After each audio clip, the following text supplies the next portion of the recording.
Elle pensait le mettre en difficulté sur sa gestion. Mais l'adjoint RN répond immédiatement, point par point. Regardez cet échange qui fait réagir. De vous rappeler que vous avez participé à une majorité qui a fait du prêt à taux zéro pour la construction d'un hôtel Ibis sur Garavan. Madame le maire, chers collègues, ce budget 2026 appelle de notre part une opposition claire car il traduit une gestion sans cap, sans ambition.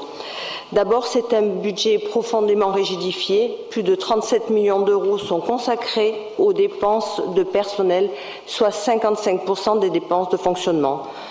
Concrètement, cela signifie qu'aujourd'hui, plus d'1 euro sur 2 est déjà consommé avant même de pouvoir financer la moindre politique publique. Cette situation réduit considérablement votre capacité d'action. Ensuite, vous nous présentez un budget à l'équilibre, mais en réalité, c'est une illusion. Vous compensez cette apparente stabilité par une hausse significative des recettes à hauteur de plus de 7 millions d'euros. Autrement dit, ce sont les Mentonnais, les acteurs économiques, qui paient davantage, mais autrement. Ils paient par la hausse du stationnement, par l'augmentation des redevances d'occupation du domaine public, par la hausse des droits de place, par l'augmentation de la publicité extérieure ou encore d'autres recettes en progression sur le compte 73-18, autres impôts et assimilés pour 138 000 euros. Cette fiscalité déguisée pèse directement sur l'activité locale. Dans le même temps, les dépenses générales continuent d'augmenter, atteignant 14,6 millions d'euros. On y retrouve notamment les 180 000 euros d'audit, plus 111 000 euros pour des frais de contentieux et frais d'acte, ainsi qu'un recours croissant à des prestations extérieures, faute de mobilisation suffisante des compétences internes. Là encore, cela interroge sur votre méthode de gestion.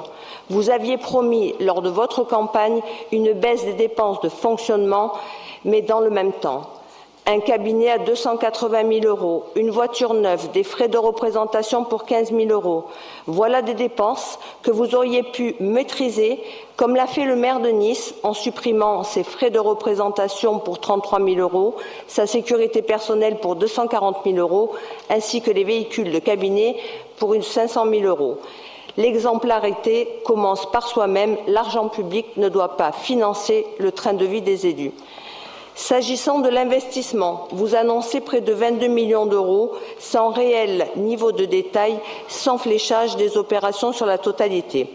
À cela s'ajoute un reste à réaliser de 5 millions d'euros, un emprunt de 7,5 millions d'euros qui fera passer l'endettement à 9,48 années, à la limite, oui, des 10 ans. Pour les Mentonnaises et les Mentonnais qui nous écoutent, cela veut dire que la commune continue de s'endetter et fera peser le poids de cet emprunt sur les générations futures sans garantir de retombées concrètes. Enfin, les équilibres financiers sont fragiles, une épargne autour de 7% et surtout une capacité d'action quasiment saturée puisque 99% de ces recettes sont déjà absorbées. Cela signifie très clairement que les marges de manœuvre sont aujourd'hui inexistantes.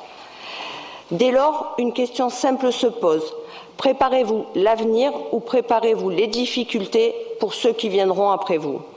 Mais le plus préoccupant reste l'absence totale de cap. Où est votre stratégie économique? Où est votre vision pour nos commerces, pour notre attractivité, pour notre jeunesse? Où sont les projets structurants qui pourraient donner un véritable élan à notre commune? Vous invoquerez sans doute l'héritage de la précédente mandature. Certes, des erreurs ont été commises par l'ancienne majorité que M. Champion, adjoint aux finances, a cautionné jusqu'au bout, mais vous connaissiez la situation.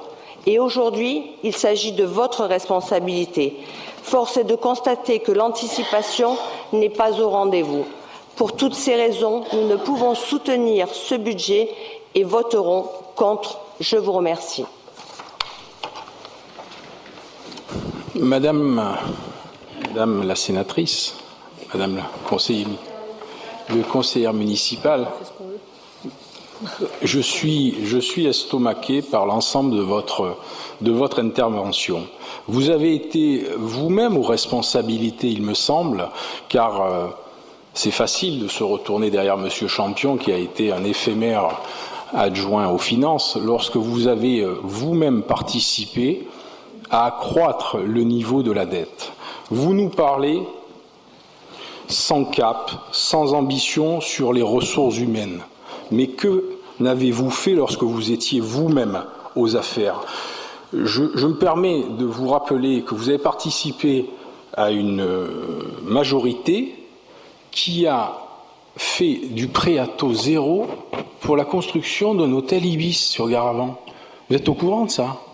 C'était sous votre mandature. Donc il faut que les Mentonnais et les Mentonnaises le sachent. C'est un bail à construction, d'accord, qui est payé à tempérament. Voilà.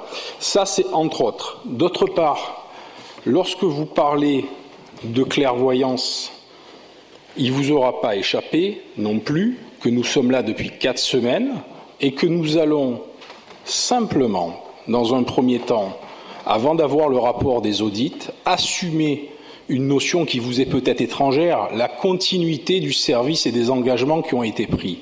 Oui, nous l'assumerons, même si ce n'était pas notre choix, mais nous assumerons les décisions qui ont été prises et engagées. Nous avons ensuite mis au budget primitif la création, l'installation de 20 caméras, parce que c'est un objectif fort de Madame le maire sur la sécurité. Je n'irai pas plus loin, mais honnêtement, vos propos sont complètement déplacés.